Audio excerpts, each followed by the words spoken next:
Welcome to the WaterTech of America Safety Training Series. This safety training course will cover chemical release emergency response. The goal of the training is to provide safe, environmentally sound methods for the cleanup and disposal of all types of chemical releases within the facility at customer locations. We're going to go through a series of definitions first. That will then be incorporated into the presentation. The buddy system is a system where we work with a partner, so there's at least one person designated to observe the other and provide rapid assistance in the event of an emergency.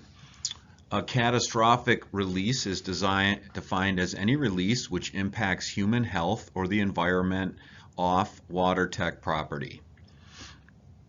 Decontamination is defined as the removal of hazardous substances from employees and their equipment to prevent the occurrence of adverse health effects.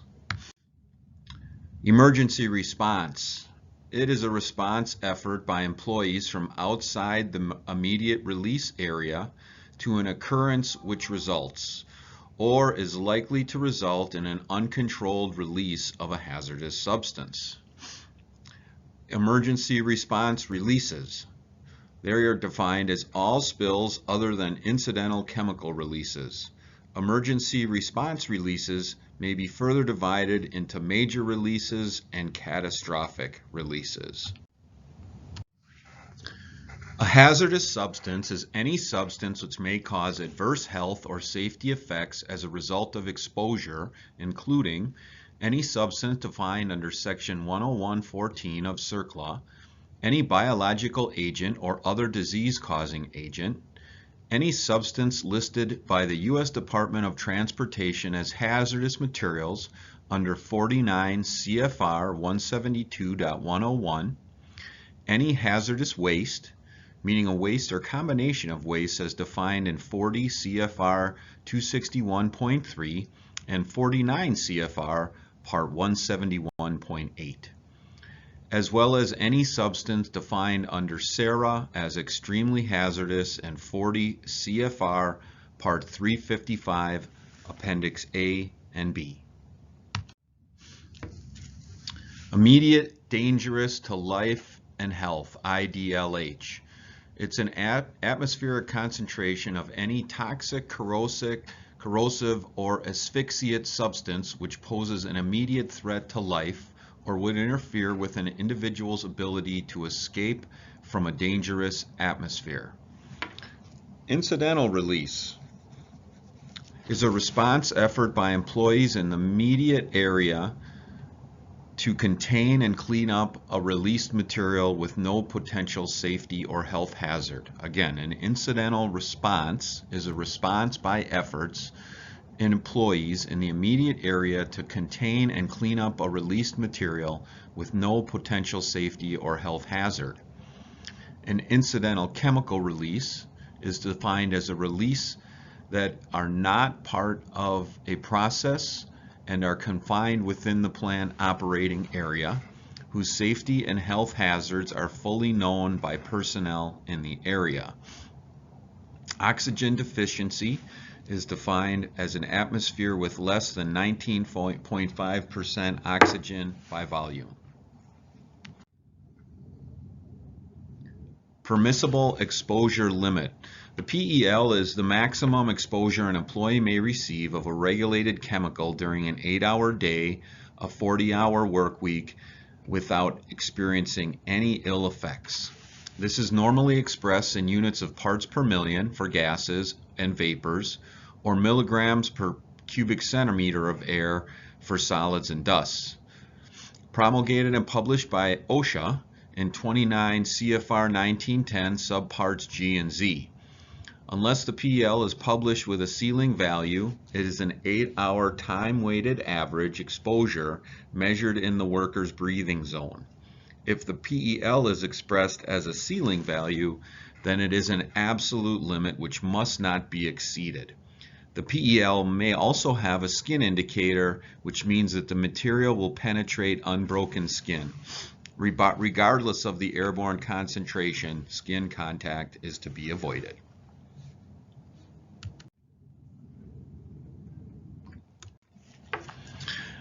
A spill or chemical release is defined as the spilling, leaking, pumping, pouring, emitting, emptying, or dumping of a hazardous substance.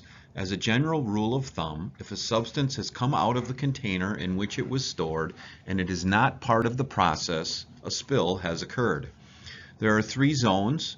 One is the cold zone, which is the area outside the warm zone where no exposure to hazardous materials would be expected to occur. PPE beyond normal work uniform is not necessary. Then we have the hot zone. The hot zone is the work area in which inhalation, oral, or dermal contact with hazardous materials can be expected. PPE shall be appropriate for the hazard involved in the area. The warm zone is the interface area between the hot zone and the cold zone, used principally for staging supplies and decontamination upon exiting the hot zone.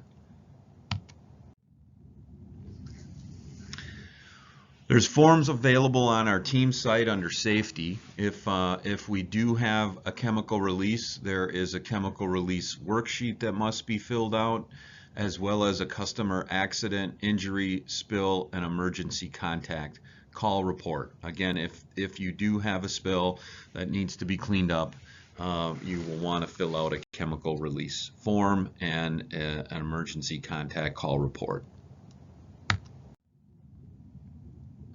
Now to our procedures.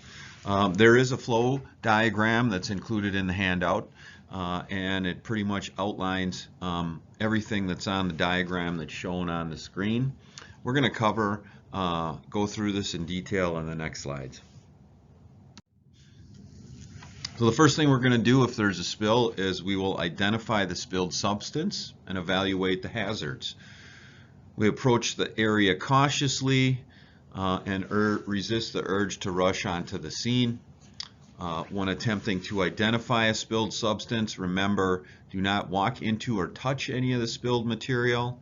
Do not try to determine what the chemical is by tasting or sniffing, and do not breathe fumes, smoke, or vapors.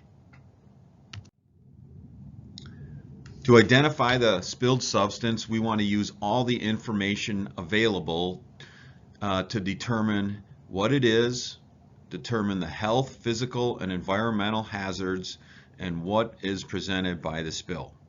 The objective of this step is to make an informed decision as to whether the spill should be classified as emergency response or incidental response. There's various methods to identify what the spilled material is. It's going to start with the label. The product labels will often include the warnings, the first aid info, a phone number, and any safety information would be on that as well. We can also refer to the manifest, refer to the proper shipping name, the hazard class, and the ID number, and then we can cross-reference those to the DOT Emergency Response Guidebook and the Wastemaster. Shipping papers will also contain the proper shipping name, hazard class, and ID number.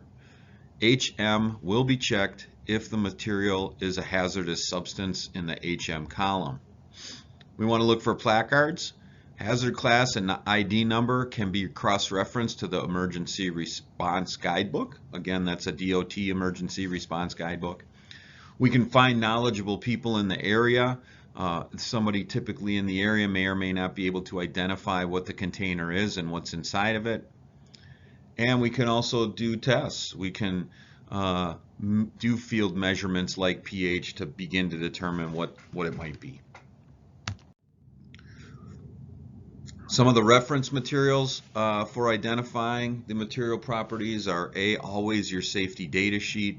That's going to include product information, hazardous ingredients, physical data, fire and explosion hazard data, health hazard data, reactivity data, what to do in the event of a spill or a leak, and any special protection information that might be needed. We can also We can also look at the North American Emergency Response Guide, and that provides information which can be used for initial response in selecting PPE and evacuation distances. Once we've identified the spill, we want to isolate the spill and assist any injured. This is a defensive step to protect nearby persons and property. We'll want to use barricade tape or station people at area entrances to alert people and personnel of the hazard. If anyone is injured, we want to assist the injured, contain the release, prevent it from spreading, prevent additional exposures, and shut down equipment only if it's possible to do so without entering the immediate hazard area. We're also going to notify the area supervisor or emergency coordinator. If it's deemed an incidental response spill, we need to report it to the customer, the supervisor, and a customer accident injury spill emergency report must be completed by the employee to assure that proper follow-up action is taken. If the supervisor is not readily available at the time of the spill, cleanup may proceed as long as a minimum of 2 employees are present in the area. The customer and supervisor must be contacted as soon as possible following the incident. If it's determined to be an emergency response spill, remember this is the last step of the response for any employee that is not a member of the emergency response team. Get out of the area until all response has been completed. If an evacuation is announced, leave the building through the nearest uninvolved exit and proceed to the assembly area as detailed in the contingency plan. If this spill is a water tech material, contact the office, who will contact Veolia Hazardous Materials Response Team. If it's determined a partial evacuation is necessary, this would be an emergency response spill. The emergency coordinator will determine whether a partial evacuation is necessary. He or she will activate the alarm, and evacuation of the affected area will immediately commence as outlined in their contingency plan. Affected personnel shall immediately proceed as directed and remain in that area until directed to go somewhere else or the area is cleared for a return to work. The emergency coordinator from the customer will determine whether any additional government agencies need to be contacted. If a full evacuation is necessary, we want to notify the authorities immediately. Again, this is determined by the emergency coordinator at the customer site, and she will activate the alarm and evacuation will commence as outlined in the customer's contingency plan.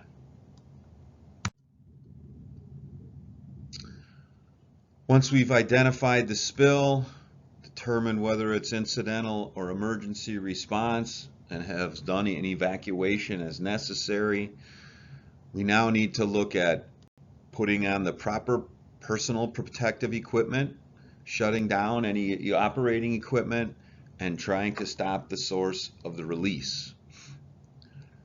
For personal protective equipment, refer to the PPE program, the safety data sheet, or the North American Response Guide to determine the hazards presented by the release.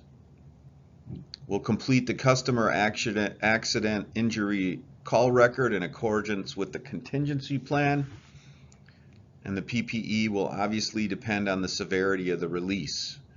We'll look at the recommendations in the safety data sheet based on a large spill. Less serious spills may not require the full PPE listed. Extreme cases may require additional equipment. The ultimate decision must be based on experience. Request assistance from the office is unsure of the necessary PPE to begin response activities. Once the proper PPE has been donned, If the spill involves a flammable substance, we want to immediately eliminate any sources of ignition from the area. We now want to try to contain and control the release and clean it up. So appropriate action, or in some cases non-action, must be selected to assure the safety of personnel involved. If action can be taken safely, one or a combination of the following techniques may be used to correct the situation. Dike any spilled free liquid to prevent the spill from covering a larger area. Transfer the contents to an intact, compatible container. Place drum inside a second container, normally an 85-gallon salvage drum. Repair leak or close the opening on the container.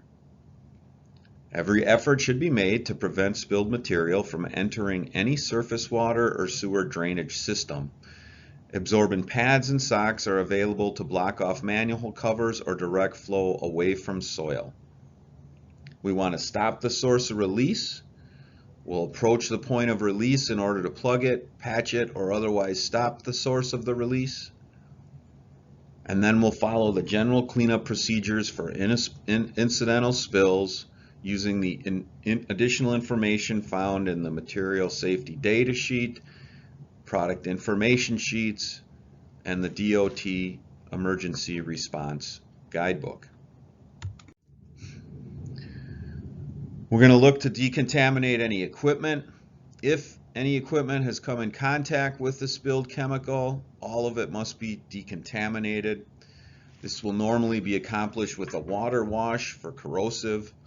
The equipment should be washed until there is no visible evidence of contamination. And if the contamination is corrosive, the effluent from the wash should be tested with pH paper and the wash continued until the effluent has a neutral pH. The effluent from the decontamination should be contained and tested to verify it is not a hazardous waste. This can be done by performing the decontamination within a confined area such as a tank or dike or building with built-in containment. If the spilled material would result in waste which is corrosive but not toxic, it may be possible to pump the effluent directly to the water treatment system if the customer has one and the material would be acceptable for treatment. If the equipment must be decontaminated with solvents, the solvents may not be sewered and must be disposed of properly. Personnel must also be decontaminated. If you've come in contact with the spilled chemical or you've entered the hot zone, you must be decontaminated. Do not attempt to neutralize a chemical contaminant to decontaminate personnel or PPE while the responder is still wearing it. Decontamination will normally be accomplished with a clear or a soapy water wash followed by a clear water rinse. Refer to the SDS or other literature for special methods or precautions for a specific contaminant. All responders' personal protective equipment should be washed until there is no visible evidence of contamination. Care must be exercised as the PPE is removed so that the responder is not contaminated by the rinsate. The effluent from the decontamination should be contained and tested similar to the equipment. We want to verify it's not a hazardous waste.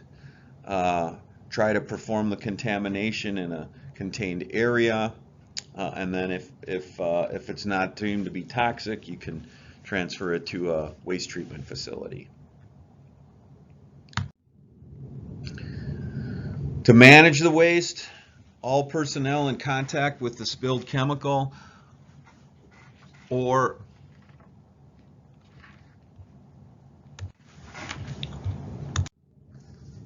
the facility can now be returned to operating status. All emergency equipment shall be cleaned and fit for its intended use before operations are resumed.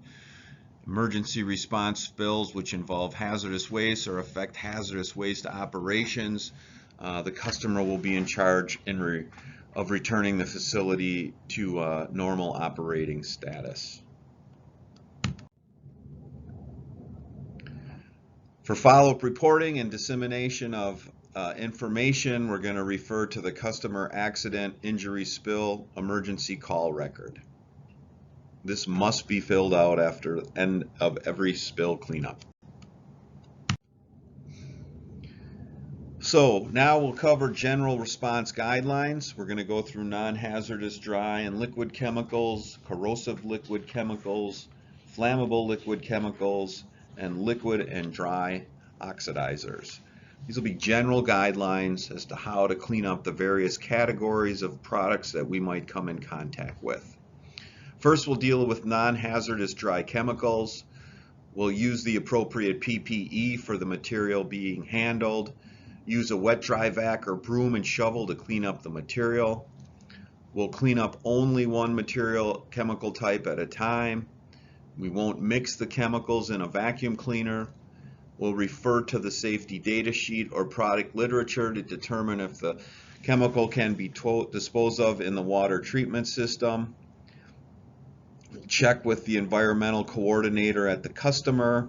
If the chemical cannot be disposed of, it must be stored in an appropriate container and disposed of as special waste in an approved landfill. When cleanup and disposal has been completed, wipe out the inside of the vacuum cleaner with your towels.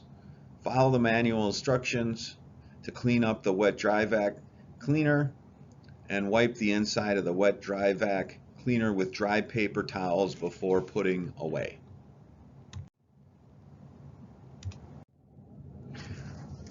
For non-hazardous liquids, we will use the appropriate PPE for the material being handled. We'll recover free liquids using pumps or other means and place into an appropriate container. As part of the process identification, we will be sure to test the pH of the spilled material. If it's a pH of less than 4 or greater than 10, we'll have to neutralize the spill. We'll refer to the safety data sheet or product literature to determine the proper neutralizing agent, and then we'll add sufficient neutralizing agent to achieve neutrality between a pH of 6 and 8 and measure the pH again. If positively identified as a non-hazardous, non-flammable liquid and neutralized to a pH of 6 to 8, use a wet dry vacuum cleaner to clean up the residue. If unable to clean up the spill completely with a wet dry vacuum, use a floor scrubber or mop. If the cleanup of a spill with a floor scrubber or mop is not functionally possible, use absorbent material. Use this procedure sparingly as it creates more waste for disposal. We want to refer to the safety data sheet or product literature before emptying liquid spills cleaned up in the wet dry vac. And if it's not acceptable for sewer disposal, we'll use absorbent material and place in a drum for disposal off-site as special waste. All equipment used to clean up the spill should be rinsed with sufficient water to remove any residue of the spill material. The rinse-aid or cleanup solution from spill cleanup equipment should be disposed of in the same manner as the waste. Follow manufacturer's instructions to clean up the wet dry vac. Be sure to wipe the inside of the vacuum dry and return it to its normal use area. Paper towels used for this purpose should be disposed of properly. Hazardous corrosive liquids. If an incidental corrosive liquid chemical or chemical mixture release occurs outside of the normal processing area, notify supervision immediately. If properly trained to handle corrosive liquid spills, confine and neutralize the spill using the proper PPE equipment. If you do not have training, protect the area until a trained emergency responder arrives. Refer to the safety data sheet or product literature to determine the neutralizing agent. Once the corrosive liquid chemical has been neutralized to a pH of 6 to 8, use the procedure described in the previous section for non-hazardous liquids for cleanup and spill. For hazardous flammable liquids, if an incidental release of flammable liquid or chemical mixture occurs, again, notify your supervisor immediately. Block off the area and eliminate all sources of ignition. If you're properly trained to handle flammable liquid spills, confine and absorb the spill with absorbent material using the proper PPE. Refer to the safety data sheet for the proper absorbent materials and approved methods for cleanup. If you do not have training, protect the area until a trained emergency responder arrives. If you are trained, you can use the following procedures for cleanup and disposal of the contaminated absorbent. Any absorbent material used to clean up the flammable spill should be stored in an approved steel drum, should be labeled and dated using the storing container and the contaminated absorbent in accordance with local, state, and federal regulations. It can then be transported to the hazardous waste storage area, or if available, the spill cleanup could be placed in a satellite accumulation drum of compatible waste. This is going to be a red container, typically see at the customer site. For liquid oxidizers, if an incidental release of liquid oxidizer occur, we'll notify the supervisor, we'll block off the area. If we're trained to handle the oxidizer spill, we'll confine and absorb the spill with non-combustible absorbent material using the proper PPE. We can refer to the safety data sheet or product literature for the proper absorbent materials and approved methods for containment and cleanup. Do not allow the spilled material to come in contact with wood or other combustible materials. Do not use a combustible floor dry to absorb an oxidizer spill. Label and date pails or drums containing the cleanup material in accordance with the obsolete inventory and hazardous waste management SOP. Otherwise, protect the area until a trained emergency responder arrives. After the gross contamination has been removed, flush the area affected with large amounts of clear water and refer to the safety data sheet or product literature to determine the proper disposal. For dry oxidizers, do not allow dry oxidizers to contact water if at all possible. Determine the PPE to wear while cleaning up the dry material. We're going to pick up the spilled dry oxidizers with a non-sparking shovel and place in a non-combustible receptacle, such as a metal drum. We'll refer to the product's safety data sheet to determine whether it is safe to sweep up the fine powder with the broom. We're going to label and date the pails or drum containing the cleanup material in accordance with obsolete inventory and hazardous waste management SOP. After the gross contamination has been removed, we'll flush the affected area with large amounts of clear water. It may be necessary to wear respiratory protection against the reaction products, especially if we're working with chlorine. And we'll refer to the safety data sheet and regulations to determine proper disposal. This concludes training for the guidelines for handling chemical response for incidental spills and what to do in the case of an emergency response spill.